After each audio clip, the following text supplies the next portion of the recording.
And today I'm going to teach you how to put up a new ceiling fan in just 5 easy steps.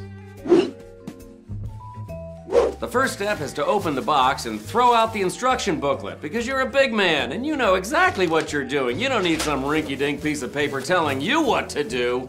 Next, arrange the screws in piles according to size. This seems like something an experienced builder might do, but when you lose them, you're never going to find them again.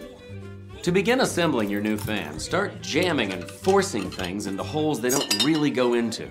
And don't forget to make sure to use the wrong kind of tools when you're doing that. All right, now it's time to put the fan into the hole you made in your ceiling. Since you don't know how it's supposed to feel when you're done, just keep pushing until your arms get tired.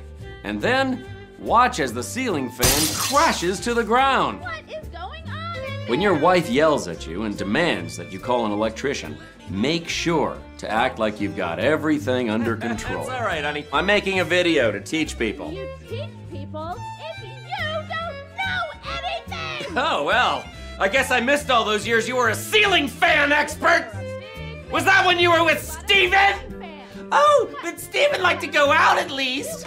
With your new fan on the ground, sit silently in the hot, stale, unmoving air and slowly start to realize that all of this could have been avoided had you just gone to Lowe's